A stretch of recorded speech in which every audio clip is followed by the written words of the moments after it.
Hello. So my name is Pratham Magajala and I'm a CA intermediate student. But today I'm going to start CA Foundations Law Indian Contract Act.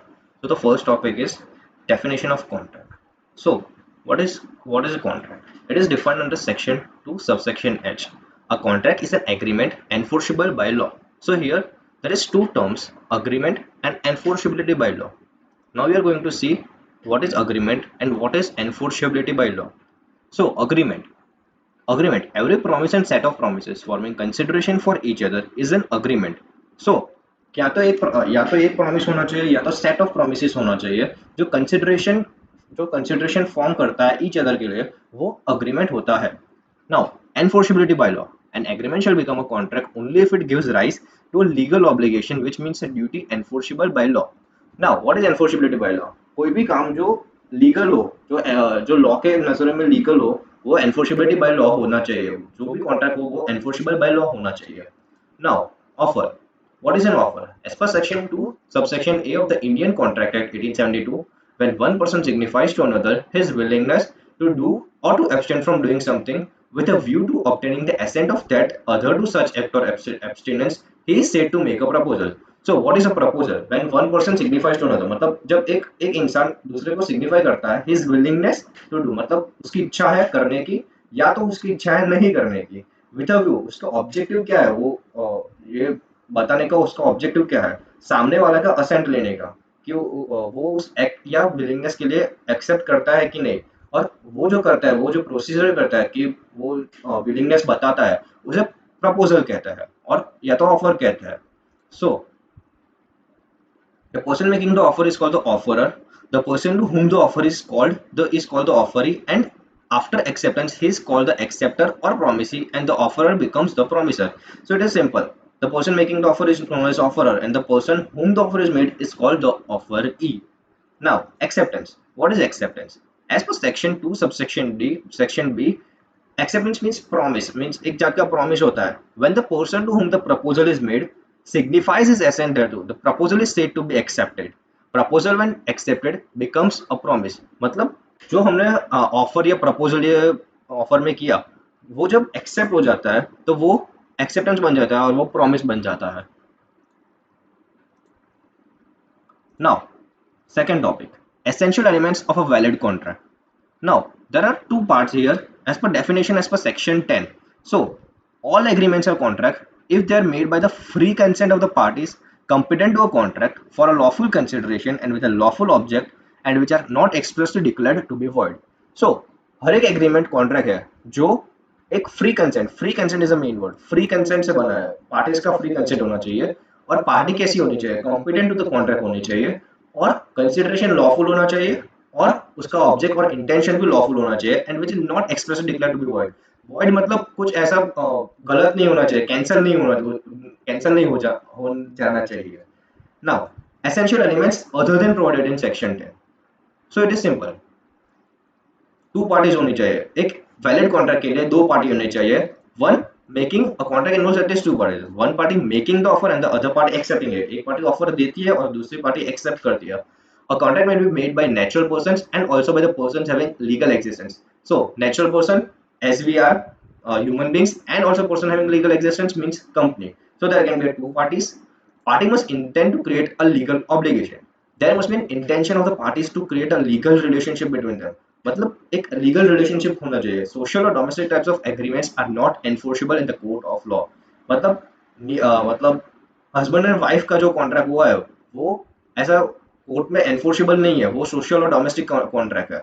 मतलब husband and wife का कैसा कि husband हर हर महीने उसकी wife को पैसे देगा, वो ऐसा कुछ कॉन्ट्रैक्ट नहीं है. Parties must intend to create, वो डोमेस्टिक कॉन्ट्रैक्ट नहीं होना चाहिए. Now, other formalities to be compiled with. In case of certain contracts, the contract must be in writing. कुछ ऐसे कॉन्ट्रैक्ट होता है जिसमें राइटिंग होना बहुत जरूरी होता है. मतलब contract of insurance is not valid except as a written contract. And in case of certain contracts registration certain contracts में बहुत जरूरी होता है. मतलब in case of transfer of immovable property, certainty of meaning, the agreements must be certain and not vague or indefinite. मतलब कुछ certain होना चाहिए, मतलब कुछ भी नहीं ऐसा अफर ठोक नहीं होना चाहिए. Possibility of performance. The terms of the agreement should be capable of performance An impossible act cannot be enforced. The terms of the contract should be capable of being performed. It should not be like any impossible act, like awakening a dead body. It should not be like that. It is not a valid contract. Now, the remaining points are as we have discussed: free consent, capacity to contract. There should be offer and acceptance. This we have discussed in the definition of contract. Offer and acceptance होना चाहिए. Lawful object होना चाहिए. Lawful consideration, and it should not be declared void. Void नहीं होना चाहिए वो. Now, types of contracts on the basis of, यहाँ तीन बेसिस है: वैलिडिटी और एनफोर्सेबिलिटी. अब वैलिडिटी के भी ये छह पार्ट है: valid contract, void contract, voidable contract, void agreement, illegal agreement, unenforceable contract.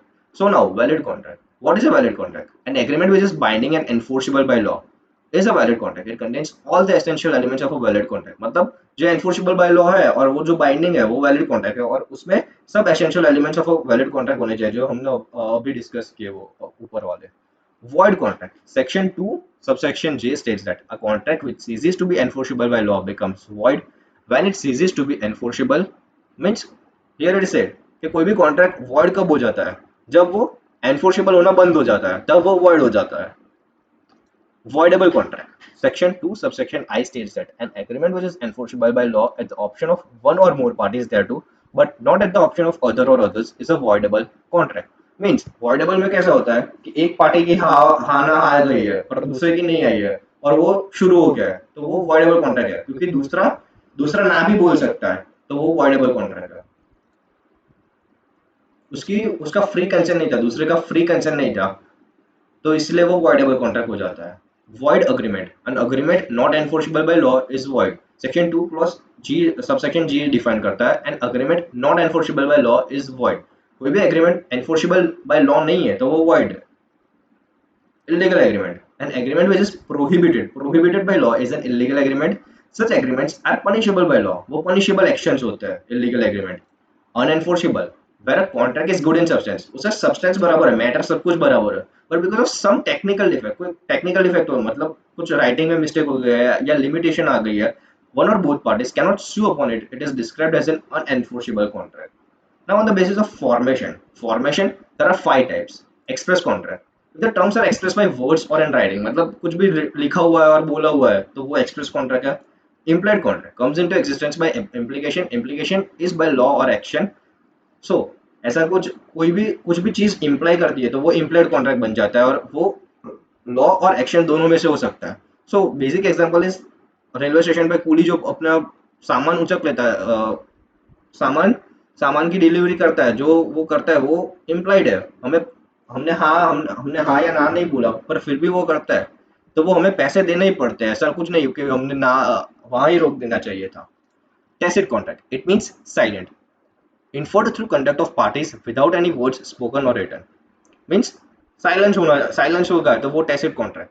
मतलब वो ऐसा होता है कि ऑक्शन में जो या, वो फॉल ऑफ हैमर होता है, तो उसका मतलब ऐसा ही होता है कि जैसे वो सेल ऑफ गुड्स है, कुछ दूसरा मतलब नहीं होता, वो साइलेंस के through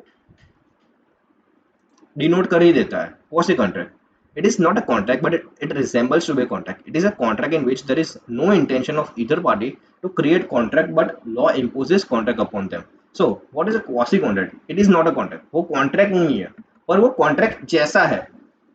In it, it is a contract in which there is no intention of either party to create contract, but law imposes contract upon them. So, इसमें दोनों पार्टी का कुछ इंटेंशन नहीं है कि हम कॉन्ट्रैक्ट बनना है, पर लॉ खुद से वो इम्पोज कर देता है कि ये दोनों के बीच में कॉन्ट्रैक्ट है. वो आगे हम पढ़ेंगे. E-commerce contract. When contract is entered by the parties through electronic means such as emails, it is known as e-commerce contract. Now, on the basis of performance, executed contract, executory contract. Executory contract, when the act is done or executed or the forbearance is brought on record, then the contract is an executed contract. मतलब जो हो गया वो executed contract. Now, executory contract उसमें दो है, unilateral, bilateral. Unilateral मतलब क्या? One party has performed its duty and obligation while that of others is outstanding. एक ने कर दिया, दूसरे का बाकी है. और bilateral क्या होगा कि दोनों ने कर दिया, दोनों ने अपनी obligation पूरी कर दी.